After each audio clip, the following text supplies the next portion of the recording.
요한계시록에 나오는 7교회 가운데 우리가 4개 교회를 함께 살펴보았습니다.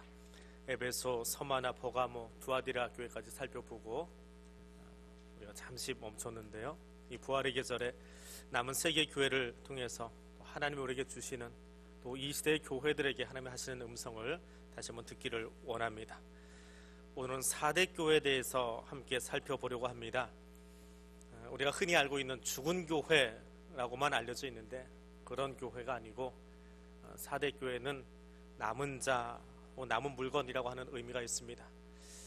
저 앞에 보이는 저 사진에 보면 큰 돌기둥이 2개가 보입니다. 원래는 저런 기둥이 78개가 떠받들고 있는 거대한 신전 도시, 아데미 여신을 섬기는 신전 도시였습니다. 저 기둥 하나가 어른 4명, 남자 어른 4명이 팔을 잡고 둘러서야 기둥 하나를 끌어안을 수 있을 정도의 거대한 기둥입니다.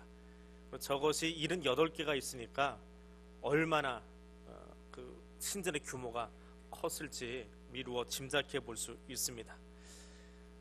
그 기둥 위에 있는 기단이라고 해야 되나요? 지붕을 떠받들고 있는 큰 신주 비슷한 그런 원형인데 지진 때문에 무너져 버렸습니다. 지금 현재는 저기 땅바닥에 뒹굴어 다니고 있는데 사람이 저 앞에 서면 저 가운데 있는 네모 축에도 사람 키가 되지 않을 정도로 거대한 원기둥들이 있습니다. 지금 현재 지명은 사리리라고 하는 곳으로 되어 있습니다. 터키 안에 있고 옛날에 주님 오시기 한 600년, 700년 전에 리디아 왕국의 수도였습니다. 그런데 그 수도로 있으면서 사도행전에 나오는 그 루디아라고 하는 사람이, 자주장사 루디아라고 하는 사람이 살던 그 동네 인근에 있는데 저 거대한 성 뒤쪽으로 보이는 산을 뒤로 하고 또 앞쪽으로는 트인 곳이 딱 한 곳밖에 없습니다. 그러니까 천연의 요새지요. 누구도 쳐들어올 수 없는 천연의 요새입니다. 그런 요새 안에 살다 보니까 사람들이 늘 그냥 태평합니다. 누가 우리를 건드릴 수 있으리요 하는 그런 마음으로 태평하게 있다가 성경에 나오는 바사왕 고레스, 페르시아 왕 고레스가 산을 넘어서 그리고 앞에 있는 성벽을 타고 올라와서 그 성을 점령해 버립니다. 그게 예수님 오시기 한 550년 정도 전에 있었던 이야기입니다. 성벽을 타고 올라오는 사람들, 옛날 영화 보시면 성 밑으로 돌멩이 하나만 집어 던져도 사다리 걸고 올라오는 사람들 다 물리칠 수 있는데 그 사람들이 올라와서 성을 점령하도록 그 정도로 태평하게 무사 안일하게 있었더라라고 하는 것입니다.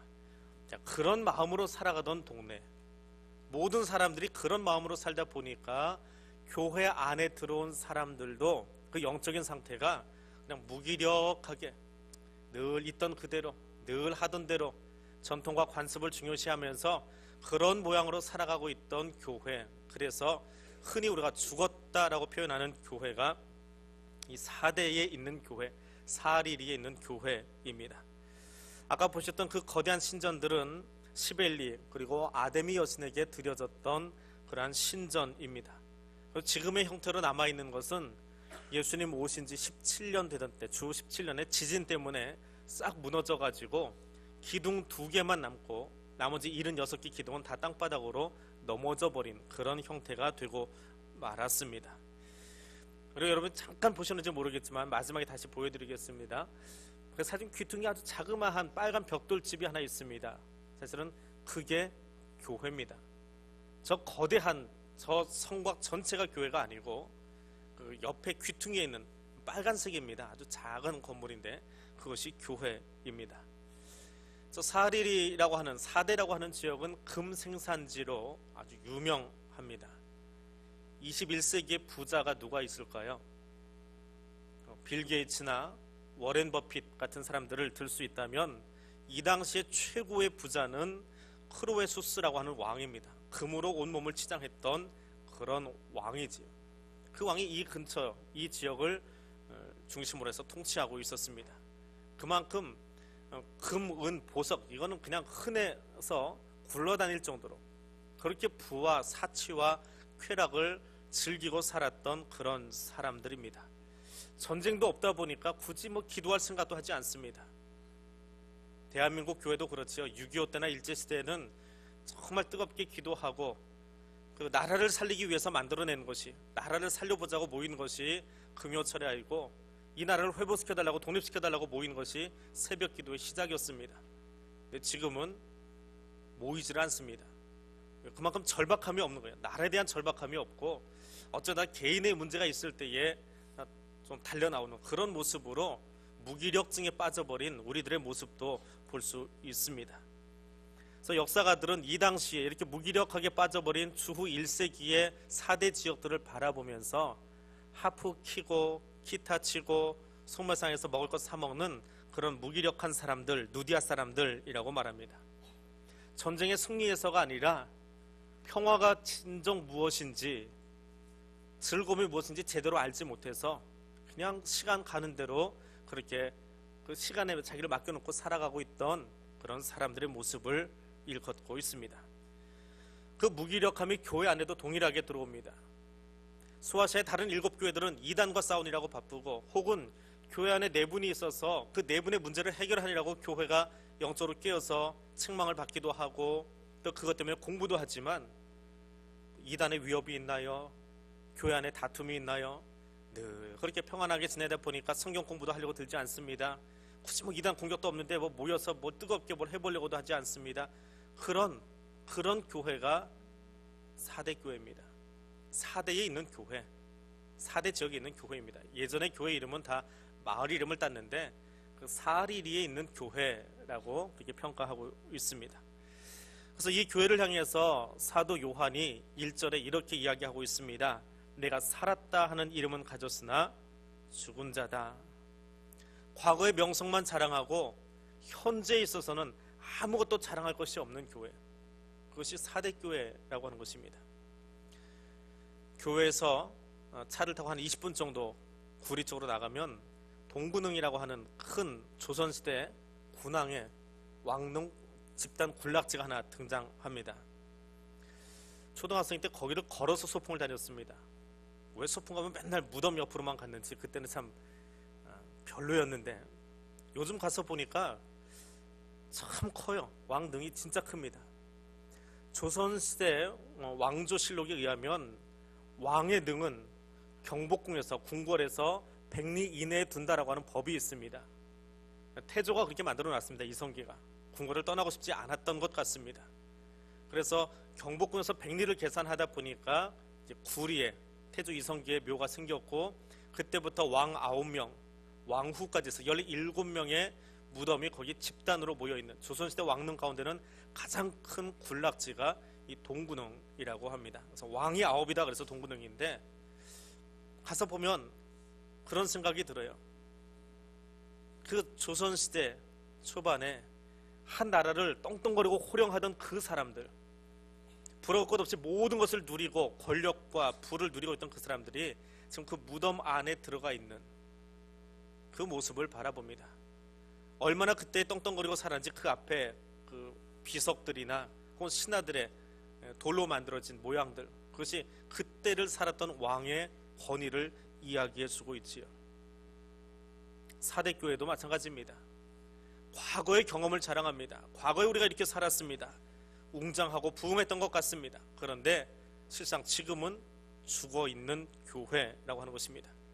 예수님이 서기관과 바리새인들을 바라보시면서 외식하는 서기관들과 바리새인들이여 회칠한 무덤 같으니 겉으로는 아름다우나 속에는 죽은 사람의 뼈와 모든 더러운 것밖에 없다라고 이야기합니다. 회칠한 무덤이 무엇입니까? 죽어있는 신앙입니다. 이스라엘의 무덤은 우리처럼 봉분이 아니고 동굴 속에다가 사람 시신을 모셔둡니다. 근데 그 안에 시신들이 계속 쌓여가요. 한 사람의 묘가 아니라 집안의 묘거든요. 사람이 죽을 때마다 그 돌문을 열고 거기에 시신 넣고 다시 닫아 놓습니다. 그리고 그 냄새가 밖으로 나오지 못하도록 또 이것이 무덤이다 라고 하는 것을 감추려고 회칠을 해버립니다. 그러면 예루살렘에서 바라볼 때 햇빛에 반사돼서 그것이 반짝반짝 거린대요. 이야기만 들었습니다. 근데 그 반짝거리는 모습이 겉으로 보기는 아름다운데 가까이 가서 그 돌문을 열어버리면 그 안은 뭐예요? 무덤이에요. 죽은 자가 있습니다. 그것이 회칠한 무덤이라는 거예요. 율법 학사이고 세상과는 다르게 살겠다고 구별된 자들, 그래서 바리새파라고 합니다. 그러나 실상은 죽어 있더라 라고 하는 것입니다. 야고보 사도는 행함이 없는 믿음은 그 자체가 죽은 것이다 라고 말합니다. 귀신도 예수를 알아봅니다. 예수가 귀신을 쫓으려고 찾아왔을 때에 귀신들이 당신은 하나님의 아들입니다 하고 알아보았습니다. 그러나 귀신들은 그 하나님의 아들 예수를 자신들의 구주로 영접하거나 그의 권위에 굴복하지 않습니다. 그게 귀신의 믿음이에요. 죽은 자의 믿음이에요. 귀신도 예수를 압니다. 그러나 그들에게는 구원이 없습니다. 성도는 무엇입니까? 예수가 누군지 분명히 알 뿐만 아니라 그분이 내 삶의 중심이 되셔서 나의 인생의 주인이 되셔서 그분이 원하시는 대로 살아가는 것이 성도입니다. 아는 것이 아니라 아는 대로 살아가는 사람들, 행동하는 사람들입니다. 그래서 사도 요한은 오늘 사대교회를 향해서 이렇게 이야기합니다. 너는 일깨어 그 남은 바 죽게 된 것을 굳건하게 하라 이야기합니다. 이제 일어나라. 불과 얼마 남지 않은 그 사람들에게 힘을 넣어주어라. 그들이 다 죽어가고 있기 때문이다. 경고와 깨우침의 말씀을 주고 있습니다. 일깨어라. 일어나라. 이 말씀을 들을 때에 사대교회 성도들은 뒤통수를 맞는 것 같은 충격을 받았을 겁니다. 오늘 여러분에게 일어나세요 라고 이야기하면 어떤 생각이 드십니까? 반응이 없네요. 근데 사대교회는 그렇지 않다는 거예요. 왜냐하면 일어나라, 깨어라, 경각심을 가져라 라고 하는 말인데 이 말의 의미를 알고 있기 때문에 그래요. 앞에 설명드렸잖아요. 뒤에는 산이에요. 앞에는 성치 하나 있어요. 이거면 다 막아질 줄 알고 그저 늘어져 있던 사람들, 무기력하게 앉아있던 사람들. 그러다가 바사의 고레스 왕이 들어와가지고 성을 넘어 들어왔을 때에 그렇게 누워있다가 엉겁결에 성을 점령당해버렸던 역사를 가지고 있습니다. 예수님 오시기 500여 년 전의 사건입니다. 그 뒤에도 한번 또 마게도니아 사람들에게 점령을 당한 적이 있습니다. 무기력하게 앉아있다가 다가오는 적에 대해서 방비하지 못했던 그들의 역사를 기억하면서 일어나라, 경각심을 깨워주는 그 말에 정신이 버떡 드는 거예요. 왜요? 주님이 언제 오실지 모르기 때문에. 마치 바사왕 고레스가 쳐들어오듯이 주님이 밤중에 도적같이 갑자기 임하셔서 너를 심판하실지 모르니까 깨어서 앉아있지 말고 잠들어 있지 말고 무기력하게 있지 말고 일어나서 깨어 기도하라고 하는 그 교회를 향해서 주실 말씀을 충격으로 그들의 마음속에 새겼더라라고 하는 거예요. 그것이 사대교회를 향한 주님의 음성입니다. 하나님의 관심이 무엇일까요? 2절 후반절에 보니까 내 하나님 앞에 내 행위에 온전한 것을 찾지 못하였다. 3장 2절 후반절은 절망의 선언입니까? 희망의 선언입니까? 이건 절망이 아닙니다. 찾지 못했다 단언으로 듣지 마십시오. 하나님 지금 뭐 하고 계시는 거예요? 찾고 계시는 거예요. 우리는 성경을 읽을 때 자꾸 흑백 논리를 읽으려고 합니다. 흑이냐 백이냐 O냐 X냐 이것이 우리 몸에 너무 배어 있어요. 성경은 그렇게 보지 마십시오. 찾지 못했기 때문에 하나님 지금 뭐 하고 계신다고요? 찾고 계시는 거예요. 우리는 죽었다라고 판결해버리고 덮어버린 책이지만 하나님은 덮지 않으셨어요. 그 죽은 땅, 그 무기력한 땅, 그 땅에 주님의 눈이 머물러 있고 거기서 하나님의 사람들을 지금도 찾고 계세요. 어떤 사람이요? 하나님 앞에 온전한 소수를 찾고 계시는 거예요. 그것이 하나님의 관심입니다. 하나님은 결코 사대교회를 외면하지 않으셨습니다. 그 땅에서 사람을 찾고 계십니다. 그래서 그들에게 이렇게 이야기하십니다. 3절에 보니까 그러므로 내가 어떻게 받았으며 어떻게 들었는지 생각하고 지켜 회개하라. 회개하라. 권면의 말씀을 계속 전하고 있습니다. 세상 사람들은 죽은 교회 여기는 덮고 넘어가자. 아니요. 주님은 그 교회를 향해서 무뎌진 교회, 강팍한 교회, 말씀을 듣지도 않으려고 하는 그 교회를 향해서 계속해서 선언하시는 거예요. 회개하라고. 회개하라고. 과거에 들었던 말씀으로 만족하지 말고 회개하라고 이야기하고 계시는 거예요. 10년 전에 말씀 들었습니다. 20년 전에 아무개 목사에게 이야기 들었습니다. 아이고 내가 소시적에도 부흥에 참석해서 그때 불도 받아봤어요. 그때 신앙이에요. 그때 받았던 그 말씀, 받았던 말씀, 그건 과거형이에요. 지금은 어떻게 하라고요? 그걸 어떻게 들었는지 생각하래요. 지금 내게 주시는 말씀을 가지고 다시 생각하랍니다. 그리고 미래를 위해서, 하나님 나라를 위해서 어떻게 하라고요? 회개하랍니다. 그것이 살아있는 교회예요. 근데 죽어있는 교회, 죽어있는 신앙은 어떻게 생활합니까? 과거에 받았던 것만 생각해요. 현재는 아무것도 할 줄 모르면서 과거에 내가 이랬지, 한때는 나도 은혜 받은 적이 있었지, 한때 그 목사님과 즐거웠지, 그때 부흥회 때 내가 참 좋았지, 70년대 여의도에 모여서 내가 기도 많이 했었지. 그게 지금 나하고 무슨 상관이 있는데? 지금 그것이 나의 신앙을 어떻게 책임지고 있는데? 그것이 4대의 신앙입니다. 죽은 신앙이에요. 깨어 기도하라 라고 하는 것입니다. 이름만 가지고 있는 것이 아니라 이름대로 살라고 하는 거예요. 교회에서 좀 늦게 나갈 때가 있습니다. 어제도 한 10시쯤 넘어서 교회에서 나가는데, 한 10시쯤 나가면 이 앞에 시장 골목이 조용해집니다. 어제 퇴근할 때 보니까 한 집만 문을 열고 계시더라고요. 다 토요일이니까 일찍 들어가신 것 같아요. 조용합니다. 가로등만 켜져 있는데 한 사람이 앞에서 걸어옵니다. 근데 똑바로 제 앞으로 걸어오는 게 아니라 피하려고 하는 건 아니고요, 갈자로 왔다 갔다 해요. 이리 갔다 저리 갔다 합니다. 가까이 오니까 냄새가 나요. 훅 하니 냄새가 납니다. 근데 이 사람이 냄새만 풍기는 게 아니고 자기가 먹었던 걸 뭘 먹었는지 가르쳐 주려고 그런지 확 하고 쏟아내기도 해요. 술에 취해도 그 한 사람의 냄새가 골목을 진동을 시켜요. 소리를 뻐럭뻐럭 지릅니다. 무슨 소리 하는지 모르겠지만 하여튼 뭐 세상 원망하면서 소리를 질러대요. 온 골목 사람들이 고개를 한 번씩 내밀어요. 또 웬 인간이 이 밤중에 소리 지르고 다니나. 한 사람이 세상 술에 취해도 골목을 시끌벅적하게 만드는데, 여러분, 이 골목 안에 십자가가 몇 개 있고 교회가 몇 개 있고 성도가 몇 명입니까? 그 성도들이 지나갈 때에 주변에 있는 사람들에게 예수의 향기를 말하고 있습니까? 그들의 눈빛에서, 그들의 입에서 예수의 언어가, 사랑의 언어가 이 골목을 떠들썩하게 만들고 있느냐고요. 세상 술에 취해도 골목을 떠들썩하게 하는데 말입니다. 봄이 되어서 창문을 좀 열어놓습니다. 제일 먼저 찾아온 건 호박벌입니다. 한꺼번에 2마리가 들어와가지고 그 벌 잡느라고 애를 먹었는데, 바람이 살짝 불면 옆에 있는 그 목련이나 산의 나무들의 그 꽃향기가 슬며시 들어와요. 움직이지 않아요. 그냥 거기 가만히 서 있는데 바람결에 그들의 향기가 들어옵니다. 이게 살아있는 거예요. 살아있는 사람은 서 있는 그 자체만으로도 그 몸에서 향기가 다른 사람에게 전달됩니다. 이게 생명을 가진 거예요. 4대의 신앙은 무엇입니까? 그 자리에 지키고 있지만 아무 냄새도 나지 않아요. 아니, 냄새는 나는데 악취만 납니다. 이게 4대의 신앙이에요. 문제는 누구에게 있어요? 한국교회가 잘못됐다고요? 아닙니다. 문제는 내게 있어요. 내가 그 향기를 지금 못 내고 있는 게 문제입니다. 이름은 있는데, 성도라고 하는, 그리스도인이라고 하는 이름은 있는데 예수의 향기가 내게서 밖으로 나가지 않고 있어요. 내 눈빛에서 사랑의 눈빛이 나가지 않고 있어요.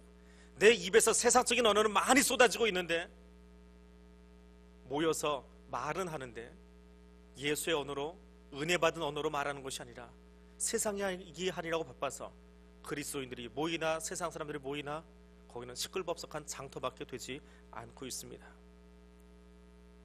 세상의 기준으로 볼 때 이 교회는 참 아름다운 교회였는지 모릅니다. 하나님 보시기에는 죽어 있었더라 이야기합니다. 오늘 여러분의 예배는, 아니 오늘 내 예배는 어떻습니까? 오늘 지금 예배 자리에 앉으신 여러분 어떤 생각하고 앉아 계십니까? 오늘 기도하신 분 그 기도 참 괜찮았다. 그래, 언어는 저 정도는 해야 그래도 장로라고 할 수 있지. 오늘 찬양인데 곡 참 괜찮았어. 평가하려고 앉아 계시지 않으신지. 하나님이 여기 찾아와 계신데 그 하나님을 만나기 위해서 몸부림치면서 나와 있어야 되지 않겠습니까? 하나님이 여기 계시는데 그분 때문에 내가 한번 바뀌어 보겠다고 결단하고 나와 있어야 되지 않겠어요? 출근부에 도장 찍으려고 나오셨습니까? 여러분 살아가는 삶의 자리에서 지난 1주간 동안에 단 한 번이라도 여러분 옆에 있는 사람들에게 내가 예수 믿는 사람이라고, 나는 이렇게 살지 않을 거라고 예수의 이름 한번 외쳐보신 적 있습니까? 세상 사는 게 아무리 바쁘다지만 예수의 이름을 한 번도 드러내지 않았다면 그건 4대의 신앙입니다. 그건 죽은 신앙이에요. 이름만 있는, 나는 성도입니다라고 명찰만 달고 있는 그런 사람일 수밖에 없습니다. 주님이 그 교회를 향해서 말씀하십니다. 4대의 옷을 더럽히지 아니한 사람이 있더라. 예수 그리스도로 말미암아서 부패로부터 끊임없이 자신을 돌이키고 자신을 바르게 세우려고 노력하는 소수의 사람들이 있더라라고 말하는 것입니다. 옷을 더럽히지 아니한 사람, 흰 옷을 입고 다니리라. 이 4대에는 금만 많은 게 아니고 양모 산업도 발달을 했다고 합니다. 양모로 옷을 만들어 입으니까 옷이 하얗게 돼 있어요. 오늘도 앞에서 보니까 흰 옷을 입으신 분들이 몇 분 계시는데 흰 옷 입기 참 불편하지요. 입으면 참 깨끗하고 멋있습니다. 그런데 이거 잘못 스치면 검은 옷은 뭐가 좀 묻어도 잘 안 보입니다. 근데 흰 옷은 먼지만 하나 달라붙어도 너무 티가 나요. 그래서 흰 옷은 입는다는 자체가 좀 부담스럽습니다. 조심스럽고요. 관리도 철저해야 돼요. 신앙의 흰 옷을 입는다라고 하는 것, 그것은 온갖 오염될 것들로부터, 모든 불의한 것들로부터 나를 지키면서 계속해서 자신을 관리하고 정결하게 하는 그 모습이 있어야 되더라라고 하는 것입니다. 그래서 4대의 교인들은 이 말씀을 들을 때에 우리의 신앙이 얼마나 더 하나님 앞에 성화의 삶을 살아야 되는가라고 하는 것을 옷의 이야기만 들어도 머리로 퍼뜩 알아들을 수 있었더라라고 하는 거예요. 그리고 이 죽은 것 같은 교회에, 우리가 죽었다라고 판별해버린 이 교회에 주님이 이런 약속을 안겨주십니다. 혼란스러운 세상 가운데서 신앙의 고백과 삶의 실천이 온전하게 있기를 원하는 그 사람들, 너희에게 이 약속을 주겠다라고 말씀하십니다. 우리 5절 말씀 같이 한번 읽어보겠습니다. 이기는 자는 이와 같이 흰 옷을 입을 것이요 내가 그 이름을 생명책에서 결코 지우지 아니하고 그 이름을 내 아버지 앞과 천사들 앞에서 시인하리라. 아멘. 부패한 세상 가운데서 세상과 타협하지 않고 세상의 방법으로 살아가지 않는 그 사람들에게 누가 옷을 입혀주신다고요? 하나님이 입혀주시겠답니다. 양모 산업이 발달한 그곳에서 우리가 만들어낸 그 흰 옷을 입는 것이 아니라 예수 그리스도의 보혈의 피로 깨끗하게 되어진 영적인 흰 옷을 저와 여러분에게 하나님께서 직접 입혀주시겠다고 약속하십니다. 그리고 그 옷을 입고 하나님 안에서 궁극적으로 아름다운 승리의 교제를 계속할 수 있도록 허락해 주시겠답니다. 오늘 이 은혜가 여러분에게도 있기를 원합니다. 그리고 그렇게 구별된 사람들을 생명책에서 그 이름을 결코 지우지 아니하겠다 이야기합니다. 생명책에서 그 이름을 지우지 아니하시겠대요. 우리는 생명책 해도 느낌이 별로 없습니다. 우리는 21세기 대한민국에서 살고 있어서 그렇습니다. 2000년 전에 이 사리리에, 리디아에 혹은 사대에 다 같은 지명입니다. 여기 살고 있는 사람들에게 생명책 하는 순간에 머릿속에 이렇게 살아야 되는구나. 속초에 살다가 작년에 고덕동에, 재작년이네요. 재작년에 고덕동에 전입신고를 했습니다. 그러면 이사 오셨어요? 그리고 그 자리에서 주민등록증 뒤에다가 기재를 하고 이제는 서울 특별시 시민이 된 거예요. 그런데 이 당시의 사람들은 고덕동에 전입으로 왔어요. 제가 이 마을 사람이 되기를 원합니다. 아니요. 지가 뭔데 고덕동 시민이 되고 말고 지 맘대로 해요. 그걸 결정하는 것은 원로원에 있는 거예요. 그래서 당신이 여기 사람입니다라고 그들의 생명책 이름이 기록되면 그때부터는 그 지역 사람으로서의 특권과 특혜를 다 누리고 사는 거예요. 근데 살기는 여기 사는데 거기에 이름이 올라가지 않아요. 그러면 죄인이고 죽은 자예요. 노예예요. 사람 취급 안 합니다. 오죽 못났으면 그 동네에서 안 받아주겠어요? 그 이야기를 아는 사람들이에요. 그 아는 사람들에게 주님께서 사도 요한을 통해서 이야기합니다. 너희가 신앙의 순결함을 잘 지키고 흰옷을 입게 한 뒤에 내가 너희의 이름을 4대 지역의 생명책이 아니라 하나님 나라의 생명책에 기록해놓고 지워지지 않게 해주겠다. 세상의 생명책은 지울 수 있습니다. 잘 살고 있다가 정치적으로 마음에 안 들어서 여러 가지 이유로 퇴출시킬 수 있어요. 근데 하나님이 그의 생명책 이름을 지우시지 않으시겠대요. 그리고 하나님 나라의 모든 특권과 특혜를 다 누릴 수 있도록 성도들에게 허락해 주시겠대요. 그래서 생명책에서 이름이 지워지지 않는다라고 하는 그 이야기 하나만 들어도 내가 오늘 이 땅에서, 이 무기력한 땅에서, 이 부패한 땅에서 하나님의 말씀을 잘 지키고 영적 순결함을 잘 지키고 살아가면 이 다음에 하나님 나라에서 어떤 일을 누리게 될지를 안다라고 하는 거예요. 그 기쁨이 있는 거예요. 그 소망이 있는 거예요. 그것이 사대교회 성도들에게, 그리고 이 어두운 땅에서도 신앙의 순수함을 지키기 원하는 저와 여러분에게 약속으로 주어질 수 있기를 원합니다. 그리고 생명책에서 지우지 않기만 하는 것이 아니라 하나님 앞에 서는 날에, 우리가 하나님 앞에 서는 날에 예수님이 우리의 변호사 되셔서 이야기하실 거예요. 이 사람은 내가 피로 보증합니다. 이 사람은 당신의 자녀예요.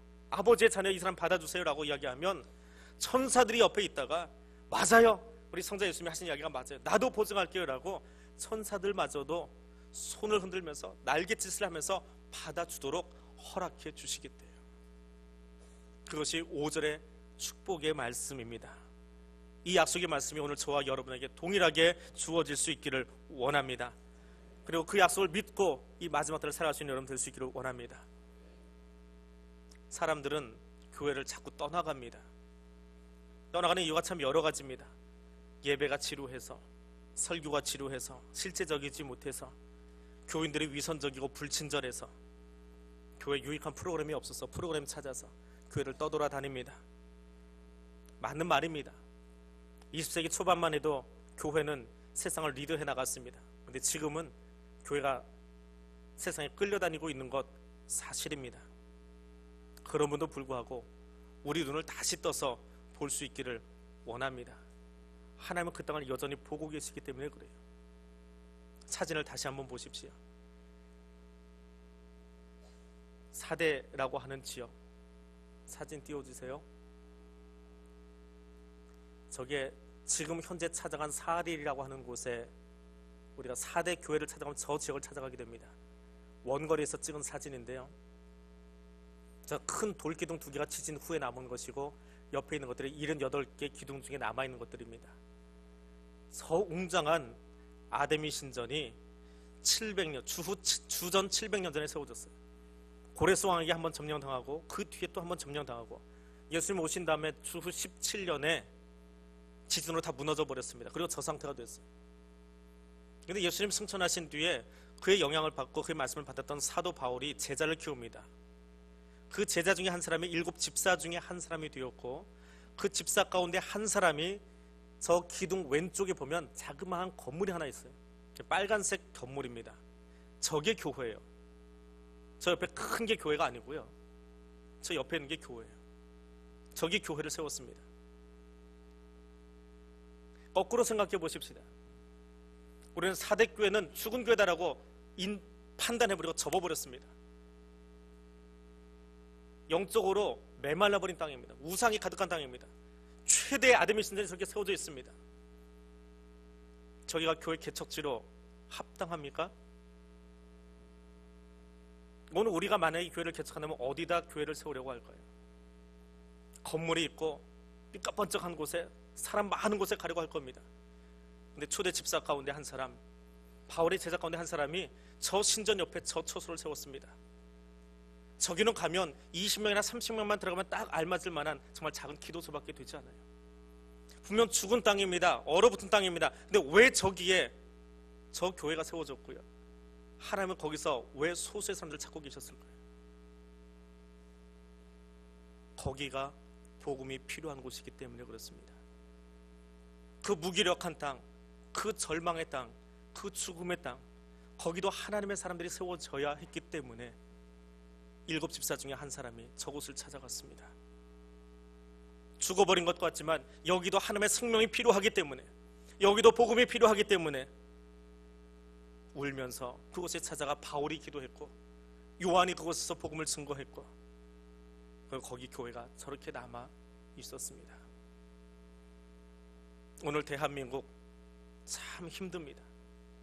국가적으로 법을 만들어서 강단에서 예수밖에 구원이 없습니다라고 말하면 목사에게 벌금 내게 하겠다고 법안이 통과된 어처구니 없는 나라입니다. 근데 교회는 계속 그 복음을 선포해야만 합니다. 어두움의 땅입니다. 영적으로 교회가 선교하는 일을 자꾸만 제도로 장치로 가로막고 있는 땅입니다. 4대 못지않은, 4일이 못지않은 땅이 이 땅입니다.